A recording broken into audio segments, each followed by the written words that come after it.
So, hello guys, for today's video is, ayan guys, nagbibideo tayo sa lechon ngayong umaga kasi ibibenta daw natin to siya.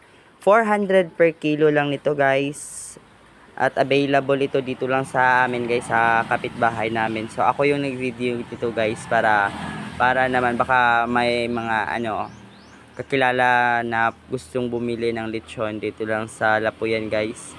Oo. Kisa to mo palit yung lechon, so mamalit na mo. So maupay pagkuan mga alas 12 or alauna. So maluto na gyud ning lechon. So crispy na kay ni siya guys. So lami na kayo. So mao to nga nagvideo-video sa ako dire. So pagkahumana na video-videohon sa nato, pero nag-grave ni ba ako guys, lami kayong lechon guys. So crispy na kayo. So na video-video sa tani magpanulon mapunta ni maglantaw eh.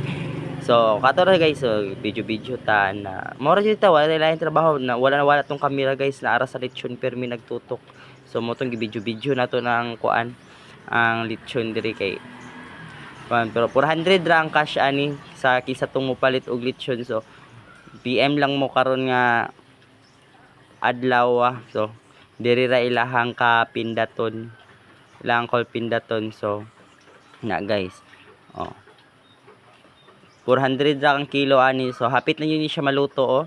So bata pa pud kayo yung bubuyan ni. Tapos lami na kay siya lantakan guys. Tawa. Lami na kayong lechon. So pwede yung gipaabot pang order na mo para sakat kay ni paniud to. So mao na ga video ta na.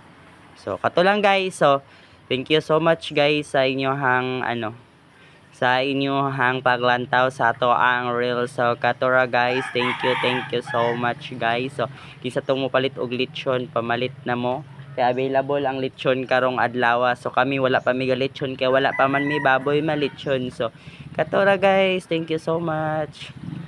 So balik naman ko eh. So katora, bye bye.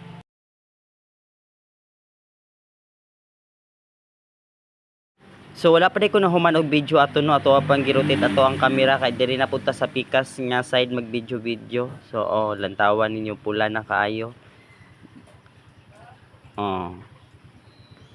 Sige, maura to guys. Ako arang gi pakita sa inyo ang pikas luyo. Bye bye.